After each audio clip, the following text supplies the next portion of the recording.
Bonjour à tous, nous sommes dans la concession Motostorex à Aix-en-Provence et aujourd'hui nous allons vous présenter le fonctionnement général d'une BMW R1300 GS et notamment l'utilisation de son écran TFT. Pour commencer, nous allons vous montrer comment enlever la selle et accéder à la batterie. Insérez la clé dans la serrure et tirez la selle passager par l'arrière en faisant attention à ne pas tirer le câble. Idem pour la selle avant. Vous avez également accès à une trousse à outils.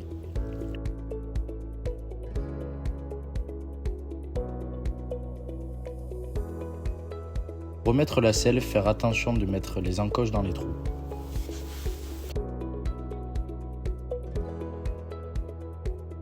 Ce bouton correspond à la selle chauffante passager avec deux positions.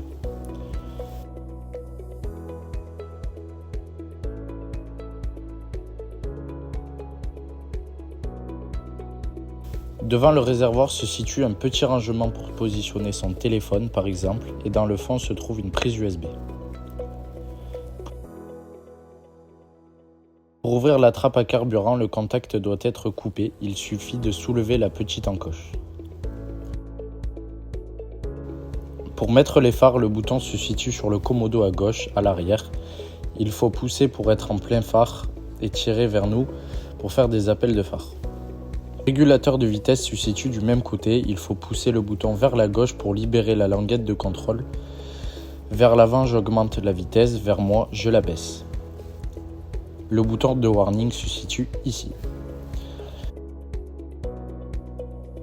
Cet interrupteur sert de raccourci pour régler quelques fonctionnalités comme le régulateur de distance, la hauteur de la bulle se règle également ici.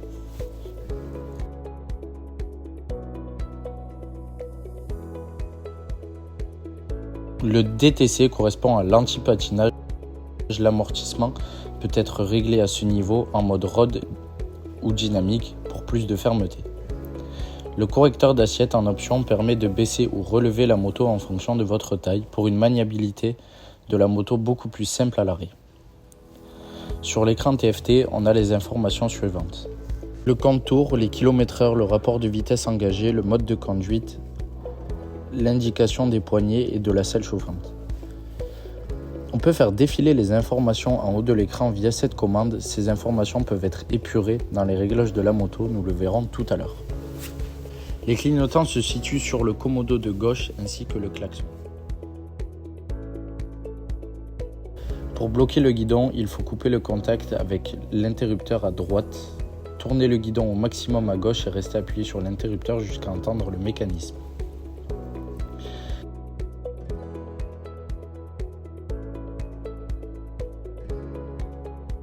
Pour démarrer la moto, l'interrupteur rouge se trouve à droite. Le bouton SOS sert à connecter l'assistance BMW avec un micro intégré en cas de problème. L'onglet Mon véhicule est accessible en appuyant sur le bouton menu vers le bas. Une autre pression vers le bas nous amène vers l'ordinateur de bord et de voyage en défilant avec la molette.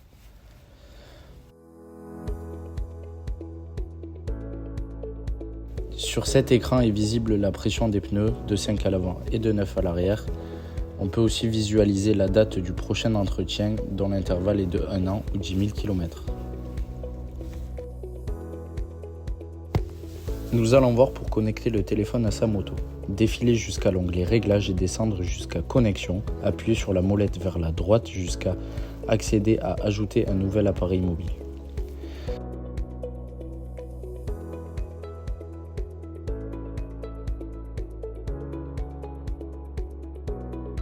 Le Bluetooth du téléphone doit être actif. Sélectionnez le nom de la moto et suivre les instructions du téléphone et de la moto.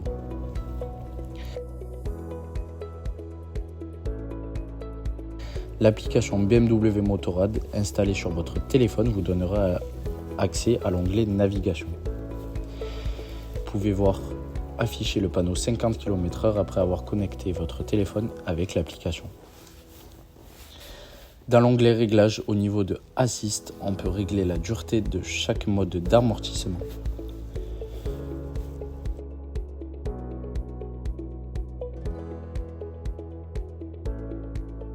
La régulation de vitesse peut être aussi modulée en confortable ou dynamique. Il existe un avertissement de collision en option qui peut être réglé en termes de sensibilité. L'assistance au freinage que vous voyez ici correspond au freinage automatique en cas de risque de collision. L'avertissement de changement de voie est aussi une option disponible que l'on peut moduler. HSC Pro que vous voyez ici est une aide au démarrage en côte que vous pouvez même mettre en manuel, en automatique ou la désactiver.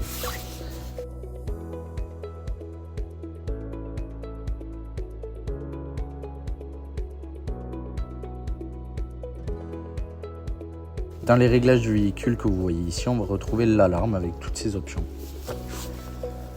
Donc avec l'activation automatique, la moto au bout de 45 secondes vous enverra un petit bip qui vous indiquera que l'alarme est bien active.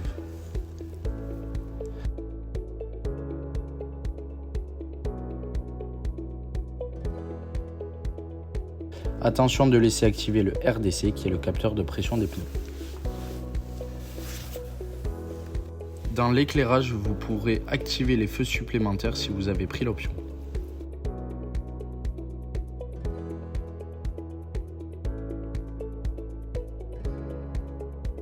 Les clignotants de confort peuvent être activés ou désactivés. S'ils sont activés, le fait d'accélérer et donc tourner la poignée de gaz va les éteindre automatiquement. Le Shift Light est la lumière qui s'allume ici. C'est une indication de changement de rapport qui est aussi complémentaire, complètement réglable comme on peut le voir.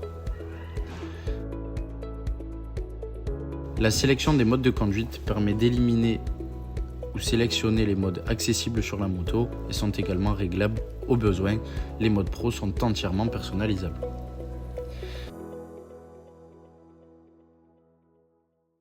Ici, vous pouvez retrouver le réglage de paramètres généraux comme le format de la date, l'heure, le changement de l'angle de la moto.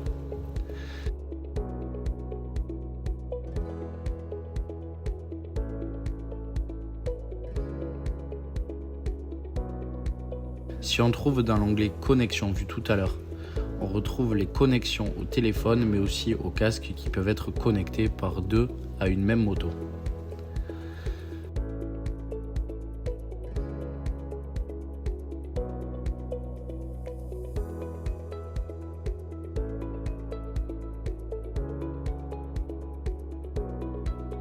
Le contenu barre d'état permet d'épurer les informations affichées en haut de l'écran comme évoqué précédemment pour trouver les informations que l'on souhaite plus facilement.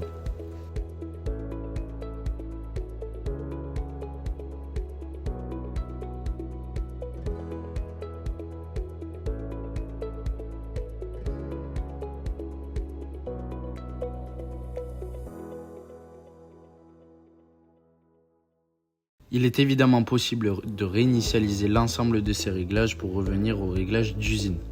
Nous vous remercions d'avoir visionné cette vidéo et espérons avoir apporté les réponses à toutes vos questions. Si vous avez d'autres interrogations, n'hésitez pas à nous les poser directement sous cette vidéo. Encore merci et à bientôt.